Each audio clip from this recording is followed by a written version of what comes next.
제 이름은 패스트 패션입니다. 초저가 쇼핑 어플을 통해 쉽게 당신의 옷장으로 들어왔죠. 반짝이는 조명 아래 저는 당신의 선택을 받은 아주 멋진 옷이었습니다. 하지만 그 사랑은 길지 않았습니다. 결국 짧은 유행이 끝나자 저는 버려졌습니다. 지금 여기 보시다도 저기 멀쩡하잖아요. 깨끗이. 네.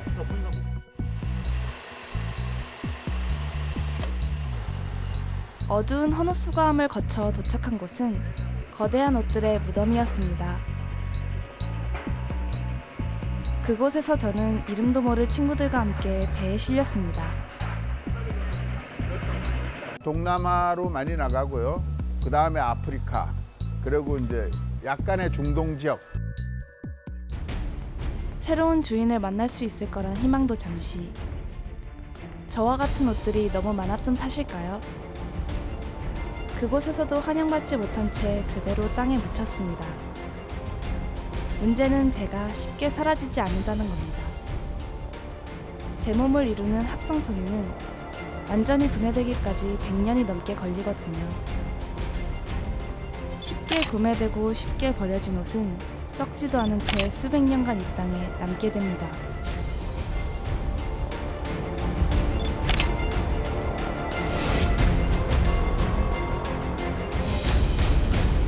오늘의 팩트체커 김혜린 기자와 함께합니다. 옷 한 벌에 쓸쓸한 독백을 함께 듣고 오셨는데요.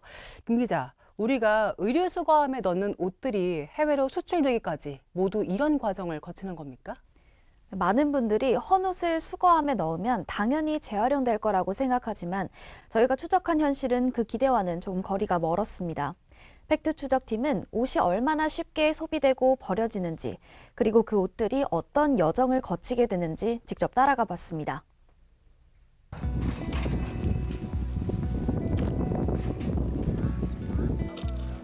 옷이 버려지는 거대한 흐름은 어디서부터 시작되는 걸까? 제작진은 먼저 시민들의 옷장 속 이야기부터 들어봤습니다. 1년에 옷을 몇 벌이나 살까?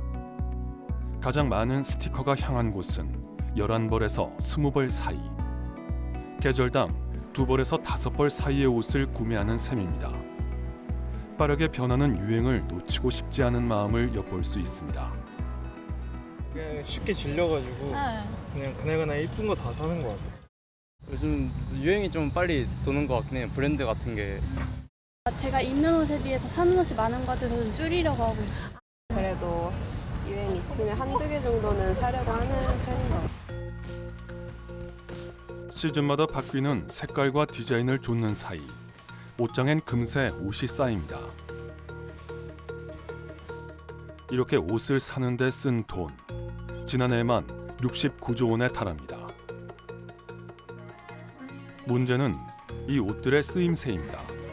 전 세계에서 매년 생산되는 옷은 1000억 벌. 하지만 이 가운데 73%는 결국 버려집니다. 이렇게 버려진 옷들은 어디로 향할까? 제작진은 헌옷 수거업체와 동행해 봤습니다. 의류 수거함 300여 개를 관리하는 이 업체. 수거함을 열 때마다 다양한 옷들이 쏟아져 나옵니다. 아동이 성장 과정이니까 많이 이제 평균적으로 버리고 그다음에 이제 이사하고 그러고 하니까 정리를 하니까요. 그때 그게 많이 나오죠. 이틀에 한 번씩 수거하는데 1톤 트럭이 가득 차는 양입니다. 그전에 너무 풍요로워서 있었던 것을 정리한다고 봐야죠. 사람들이 버린 옷의 대부분은 중고 의류 수출업체로 향합니다. 이곳은 흔히 헌옷들의 종착지라 불리는데 창고 안에서 천장까지 닿을 듯한 옷들이 거대한 산을 이루고 있습니다. 모든 의류는 버려져갖고 모아져서 마지막에 오는 게 여기예요. 무조건 와요. 포크레인이 쉴 새 없이 옷을 퍼올리고 직원들이 재빠르게 옷을 분류합니다. 유행하는 디자인, 소재, 색깔. 버려지는 옷들도 그때그때 추세가 반영됩니다. 이렇게 들어오는 헌옷만 하루 평균 30여 톤. 그중 상당수가 말레이시아, 인도, 파키스탄 등 개발도상국으로 향합니다. 재활용하지 않으면 영영 버려질 수밖에 없는 헌옷들. 누군가는 꼭 해야 할 작업이지만 정부나 지자체의 지원은 아쉬운 상황입니다.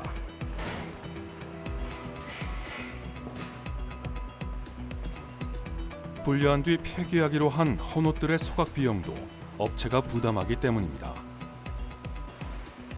굉장히 노동력을 굉장히 많이 흡수하는 사업인데 나라에서 그런 도움을 좀 줘야 되지 않느냐. 폐기물 처리 비용 같은 처리를 좀 원활하게 하게 하면 소각장을 지자체 소각장에 좀 버리게 해준다든가.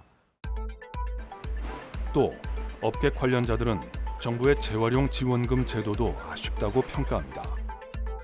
헌옷 재사용은 탄소 중립에 큰 기여를 하는 산업인데도 물건의 외형 등을 바꾸는 화학적 작업을 거치는 2차 가공을 하지 않는다는 이유로 재활용 지원금을 받지 못한다는 겁니다.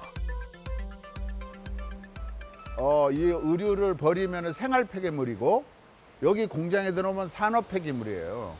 그래서 자, 생활 폐기물은 시에서 수거를 합니다. 그런데 여기 들어오면 산업 폐기물이라 해가지고 당신들이 알아서 처리하십시오. 그렇게 돼 있다고요. 이걸 우리 힘으로 오래 갈 수 있느냐? 그 이제 한계점에 도달했다는 거예요. 네, 지금 버려지고 있는 옷의 양이 실제로 얼마나 됩니까? 네, 지난 2023년 기준으로 분리배출된 폐의류는 11만 톤이 넘습니다. 2019년과 비교하면 2배 가까이 늘어난 수치입니다. 4년 만에 2배라니 정말 심각한데요? 게다가 이건 의류 수거함 등을 통해 공식적으로 집계된 양만 포함된 겁니다. 종량제 봉투에 섞여 버려지는 섬유 폐기물은 무려 39만 톤에 달하는 것으로 추정됩니다. 재활용될 기회조차 놓치고 버려지는 옷들이 훨씬 더 많다는 이야기네요. 네, 이렇게 버려지는 옷더미는 이제 단순한 양의 문제를 넘어서 환경까지 위협하고 있습니다. 해외로 수출된 헌옷 상당수는 재활용되지 못한 채 소각되거나 매립돼 또 다른 환경 오염을 낳습니다. 옷을 만들고 유통하고 폐기하는 의류 산업 전체가 거대한 오염의 원인이 되는 겁니다.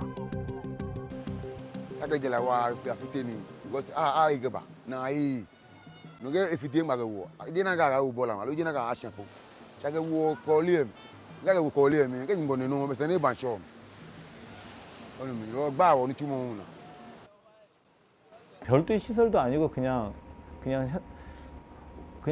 나대지에서 그냥 소각돼 버리니까 거기서 나오는 독한 물질에 대해서 발암 물질에 그분들은 다 그 사람들은 다 노출돼 있는 거고. 그러니까 과연 우리가 재활용이라는 이름으로 그렇게 하는데 그게 전 지구적으로 봤었을 때는 지구의 대기는 돌고 도는 거라서. 의류 산업에서 배출되는 온실가스는 전 세계 배출량의 10% 정도. 음식 건설업에 이어 세 번째로 많습니다. 이 추세라면 2030년에는 그 양이 12억 4천만 톤을 넘어설 전망입니다. 2022년 우리나라가 배출했던 전체 온실가스 배출량의 2배에 달합니다. 게다가 만들어지는 옷의 60%는 합성 섬유로 이루어져 있습니다. 값이 싸고 대량 생산이 가능하지만 제작하고 폐기하는 모든 과정에서 막대한 온실가스를 배출합니다. 대부분의 옷들이 다 합성 섬유가 안 들어가는 게 없거든요. 플라스틱이라고 보시면 되는 겁니다. 그래서 결국은 이제 플라스틱이 분해가 안 되는 것처럼 합성 섬유도 그렇게 분해가 안 된다고 보시면 됩니다. 우리가 옷을 입고 세탁하는 순간에도 비극은 벌어집니다. 합성 섬유 옷 1kg을 세탁기에 10분 돌리면 평균 10에서 15mg의 미세 플라스틱이 배출됩니다. 눈에 보이지 않는 플라스틱 조각들은 바다와 대기를 떠돌며 생태계를 파괴하고 건강을 위협합니다. 이처럼 소비된 옷들이 환경에 큰 흔적을 남기는 가운데 팔리지도 못한 채 버려지는 새 옷 문제는 더 심각합니다. 국내 의류업체들은 디자인 유출이나 재판매를 막는다는 명목 아래 팔리지 않은 재고를 폐기하고 있었습니다. 보안 때문입니다. 여태까지 기업이 이런 의료 폐기물 관련해 가지고는 공개를 한 번도 안 했었거든요. 근데 일부 상장 기업체를 확인해 보니까 매년 수만 톤에서 어쩜 수십만 톤의 의료 폐기물이 버려지고 있어요. 조사 결과 상장된 71개 의료업체가 5년간 배출한 폐의류는 214만 톤에 달했습니다. 옷 한 벌을 만드는 데 필요한 막대한 자원과 에너지, 버려진 뒤에 남기는 오염의 흔적까지 모든 과정이 환경에 악영향을 미치고 있는 것입니다. 티셔츠 한 장을 만드는데 물이 2,700리터가 필요하다고 합니다. 그리고 청바지 한 벌을 만드는데 7,500리터의 물이 필요하다고 해요. 이게 소각이 됐을 때는 미세먼지며 온실가스 문제가 있고 결국에 옷 한 벌 때문에 자원 문제 그리고 환경 문제가 다 같이 문제가 되는 거죠. 우리가 계절마다 넉넉히 샀던 옷들이 엄청난 환경오염을 불러일으키고 있던 건데 경각심을 좀 가져야 될 것 같아요. 네, 전문가들은 막대한 폐의류로 발생하는 환경 오염이 결국 우리 건강에도 악영향을 줄 수 있다고 경고하고 있습니다. 해외 상황도 궁금한데요. 각국에서는 어떤 움직임 보이고 있습니까? 네, 유럽에서도 매해 발생하는 폐의류를 줄이기 위해서 다양한 대책들을 내놓고 있습니다. 패션의 수도라 불리는 프랑스 파리. 화려함 뒤편에선 매년 70만 톤에 달하는 옷이 버려지고 있습니다. 지속 가능한 의류 산업을 위한 대안을 마련해야 한다는 목소리가 나오는 이유입니다.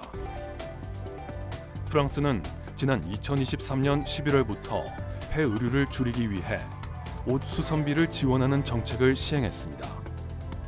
제품과 수선 종류에 따라 최대 25유로, 우리 돈으로 4만 원 정도를 지원합니다. Moi, ça me paraît immense, effectivement, en termes de consommation d'eau, l'empreinte carbone liée aux vêtements est effectivement pour bénéficier de ce bonus. Et c'est la boutique en elle-même qui fait les démarches pour nous faire bénéficier de la réduction. 국내에서도 변화를 시도하는 움직임이 있습니다. 서울 강남의 한 의류 매장. 새 옷들이 진열된 매장 한켠에 널찍한 수선실이 있습니다. 혼옷을 무료로 고쳐주는 공간입니다. 이 브랜드에서는 자사 제품은 물론 어떤 옷이든 무상으로 수선해주는데 소비자들이 옷을 최대한 오래 입도록 하자는 캠페인의 일환입니다. 저희는 오래전부터 옷을 더 오래 입는 것이 가장 직접적이고 효과적인 환경 보호라고 믿어왔습니다. 기존 옷을 수선해서 오래 입는 것만으로도 환경 부담을 크게 줄일 수 있습니다. 수십 년 경력의 김천식 씨도 이곳에서 수선 작업을 하며 특별한 보람을 느끼고 있습니다. 조금 손상이 간 옷도 품을 들여 수선하면 더 오래 함께할 수 있습니다. 더 입을 수가 있는데 옷을 갖다 이렇게 저 폐기해버리고 하는 게 조금 좀 안타까울 때가 좀 있어요. 좀 딴 데서 이렇게 너무 옷이 너무 낡아가지고 저 옷을 갖다가 수석에 불과 이런저런 하는 옷을 우리가 손봐가지고 또 이렇게 좋게 만족해서 가실 때가 또 제일 또 흐뭇하다. 이렇게 옷의 수명을 늘리려는 노력과 함께 옷을 폐기하는 과정도 중요하다고 전문가들은 지적합니다.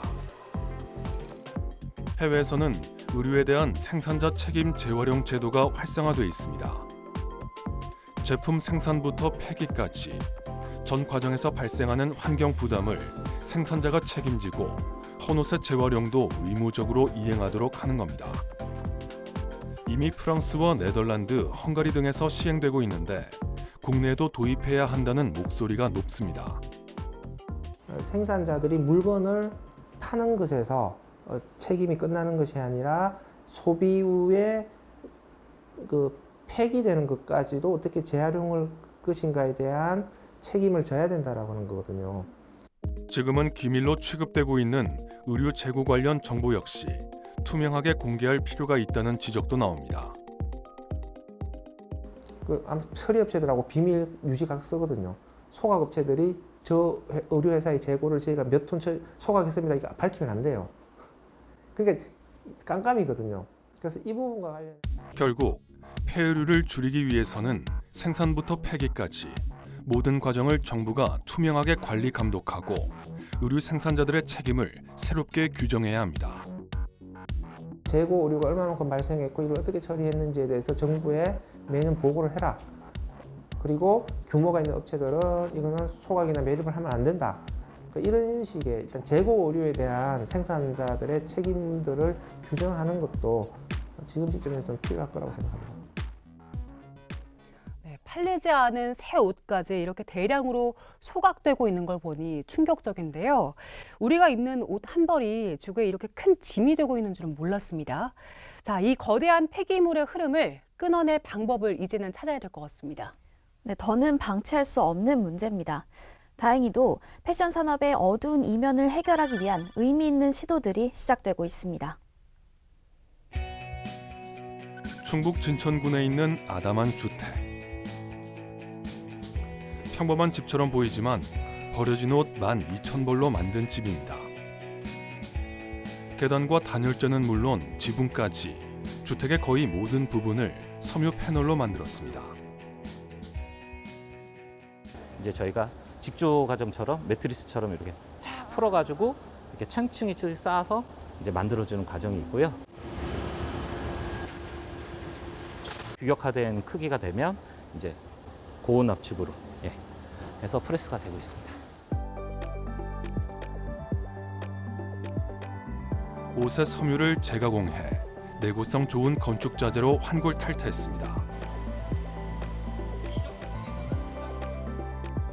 폐유류로 만든 패널들은 주택은 물론 인테리어 소품과 벤치 등 가구로도 만들어집니다. 그만큼 나무 벌목을 줄이고 숲을 지키는 효과로 이어집니다. 하나는 저희가 자원화라는 표현을 쓰는 이유는 버려지면 쓰레기고요. 이 쓰레기를 어떤 공정을 저희가 가지고 있는 공정을 통해서 새롭게 쓸 수 있는 재료가 되는 거잖아요. 일반적으로 저희가 쓰고 있는 목재판 있잖아요. 뭐 그런 걸 대체할 수 있도록 두께도 다양하게 생산하고 있습니다. 다른 아이디어도 있습니다. 전문가들은 폐유류는 탄소 함량이 높으니 이것을 소각해 열에너지로 활용하는 방안도 고려해야 한다고 제안합니다.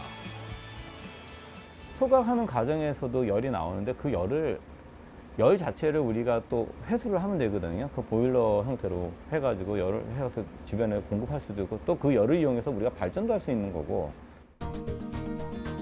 개발도상국에서 무분별하게 태워 환경을 파괴하는 대신 정화 장치가 설치된 통제된 시설에서 관리된 소각을 하는 편이 지구 전체에도 더 낫다는 판단입니다. 저게 개발도상국에 가면 아무 데서나 오픈된 데서 태워버리니까 그게 이제 그거는 제어가 안 되는 거고, 우리 일반 시민들에게 그 소각은 상당히 하면 안 되는 것으로 타부시화돼 있어요. 현재 기술은 어떻게 보면은 소각 같은 경우는 바로 이게 배출되는 가스가 딱 이게 정해져 있기 때문에 거기만 잡아가지고 거기만 컨트롤을 하면 우리가 상당히 깨끗하게 처분할 수가 있거든요. 실제로 지난 2017년 스웨덴의 한 열병합 발전소는 유명 의류업체 재고 15톤을 3개월간 화력 발전에 투입했습니다. 이처럼 다양한 대안이 논의되는 이유는 옷을 옷으로 다시 재활용하는 과정이 생각처럼 단순하지 않기 때문입니다. 현실적으로 옷을 재활용하려면 섬유의 종류에 따라 옷을 분류하는 과정이 필수적인데 여기에는 분명한 한계가 존재합니다. 면은 면 100%, 뭐 나이론 100%, 폴리에스터 100% 이렇게 하면 되는데 혼방으로 많이 옷들이 만들어지고, 그러니까 혼방을 헤쳐가지고 우리가 재활용 어떤 원료로 쓰기에는 되게 제한적이거든요. 때문에 유럽연합은 폐유류를 재질별로 분리해 다시 원료로 되돌리는 물질 재활용 기술 개발에 적극적으로 나서고 있습니다. 우리 정부 역시 뒤늦게나마 대책 마련에 착수했습니다. 지난 5월 환경부를 중심으로 의류환경협의체를 출범하고 내년을 목표로 폐유류 분리 선별과 재생 기술을 개발하기로 한 겁니다. 수출과 소각에만 의존하던 악순환을 끊고 국내 재활용률을 높이겠다는 취지입니다. 우리가 옷을 사는 순간부터 버려지는 순간, 그리고 그 이후까지 모든 과정이 연결되어 있다는 것을 오늘 확인할 수 있었습니다. 네, 프랑스의 수선비 지원 정책이나 생산자 책임 재활용 제도처럼 이런 제도적인 장치뿐만 아니라 기술 개발은 분명 필요합니다. 하지만 그보다 앞서서 기업이 무분별한 생산이나 재고 폐기를 멈추고 또 정부가 이를 뒷받침할 제도를 마련해야 합니다. 마지막으로 소비자 역시 옷 한 벌의 무게를 다시 생각하는 그런 책임감 있는 자세가 필요하겠습니다. 네, 김 기자 수고 많았습니다. 오늘 팩트 추적은 여기까지입니다. 저희는 다음 시간에도 현상 이면에 숨겨진 사실을 쫓아 시청자 여러분 목소리에 귀 기울이겠습니다. 함께해 주신 여러분 고맙습니다.